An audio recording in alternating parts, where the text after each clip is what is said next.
નમસ્તે વિદ્યાર્થી મિત્રો. આજે આપણે પાઠ નંબર 17 આચાર્ય ચરક આચાર્ય ચરક પાઠ શીખવાના છે. આજે આચાર્ય ચરક છે એ આચાર્ય ચરક એ આપણા પ્રાચીન આયુર્વેદ શાસ્ત્રના સૌથી મહાન ઔષધિકાર છે.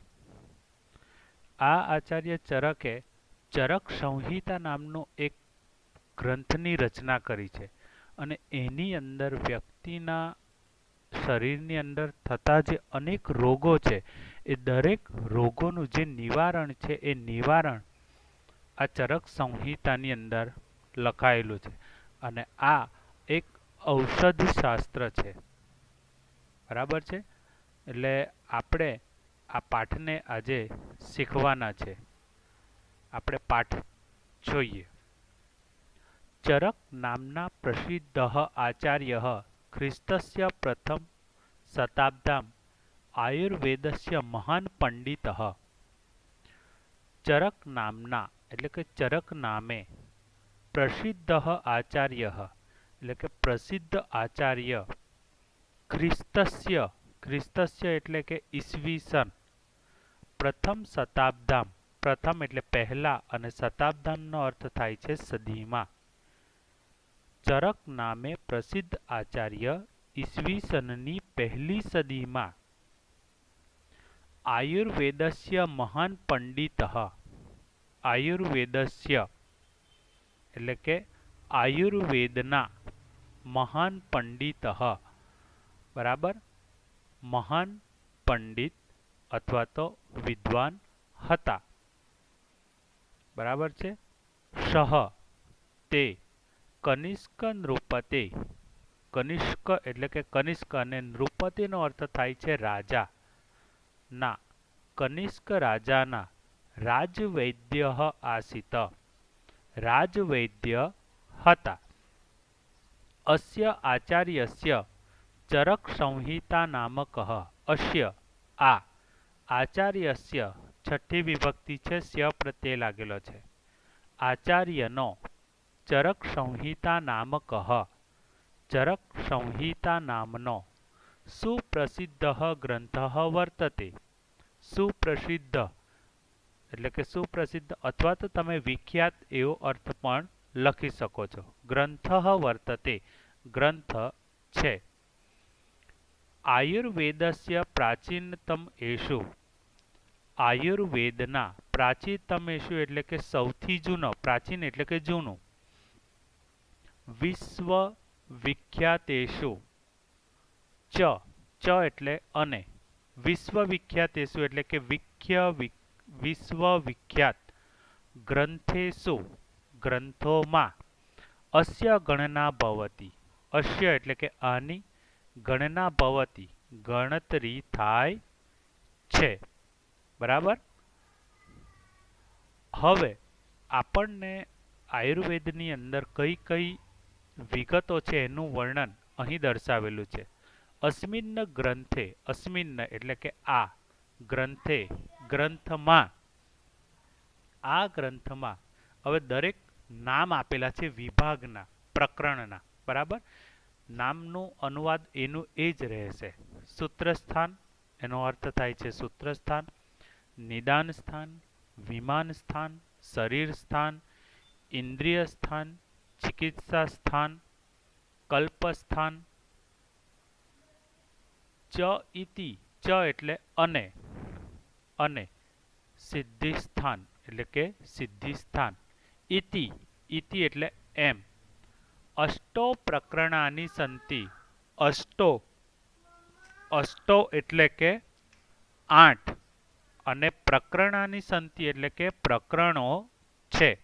એટલે 8 પ્રકરણોના નામ આપેલા છે.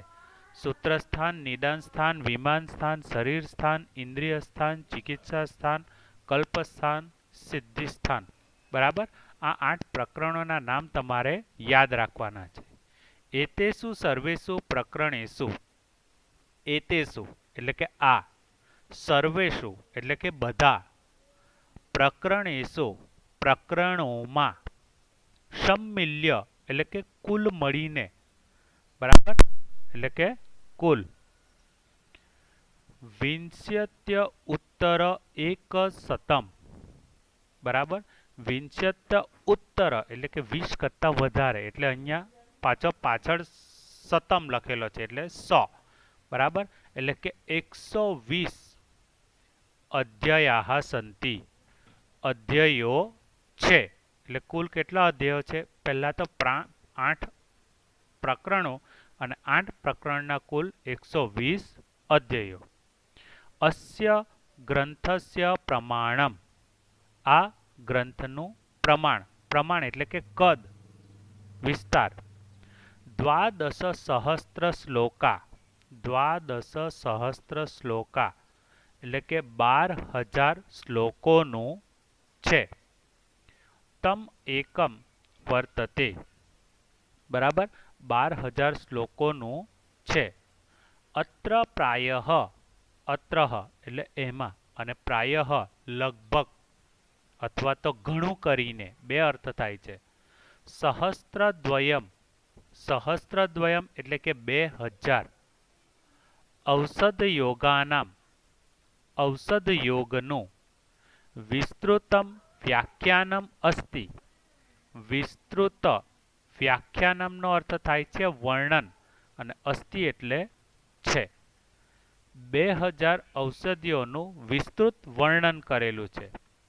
અસ્મિન્ન વ્યાખ્યાને, અસ્મિન્ન આ વ્યાખ્યાને, વર્ણનમાં, હવે કયા કયા રોગોનું વર્ણન કરેલું છે એ વર્ણન દર્શાવેલું છે.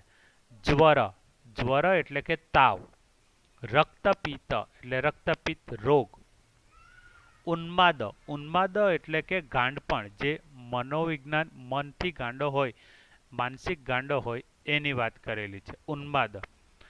અતિસાર, અતિસાર એટલે કે મરડો અથવા તો ઝાડા. પ્રમેહ આદિન, પ્રમેહ આદિન, બરાબર, પ્રમેહ, પ્રમેહનો અર્થ થાય છે મીઠા પેશાબનો રોગ, એટલે આપણે શું કહીએ છીએ? ડાયાબિટીસ, બરાબર, અને આદિનામ, આદિનામ એટલે કે વગેરે, બરાબર, એટલા રોગો છે જ. એ સિવાય શરીરના કયા અંગોનું વર્ણન છે એ પણ જુઓ. ઉદર, શિરો, હૃદય આદિનામ ચ, ઉદર એટલે કે પેટ, શિરો એટલે મસ્તક, હૃદય એટલે કે હૃદય, આદિનામ વગેરે, રોગાણામ રોગોનું, નિવારકાની વિનાશકાની ચ, નિવારણ કરનારા ચ, અને વિનાશકાની વિનાશ કરનારા, ઔષધાની ઔષધોનો, ઉલ્લિખિતાની સંતિ ઉલ્લેખ થયેલો છે. એવમ હિ, અહીંયા હિ નો અર્થ થાય છે ખરેખર, અને એવમ એટલે આમ, ખરેખર આમ, મન્યતે મનાય છે કે, યત ભારતે, યત કે ભારતે, ભારતમાં, ઔષધ વિજ્ઞાનસ્ય, ઔષધ શાસ્ત્રના, પ્રવર્તક, પ્રવર્તક, અયમ એવ, અયમ એટલે આ અને એવ એટલે જ, આચાર્ય, આચાર્ય હતા, બરાબર છે. તો વિદ્યાર્થી મિત્રો, તમને આટલું સમજ પડી ગઈ હશે. હવે નેક્સ્ટ વિડીયોની અંદર આપણે બાકીનો જે પાઠ છે એ પાઠનો અભ્યાસ કરશું. નમસ્તે.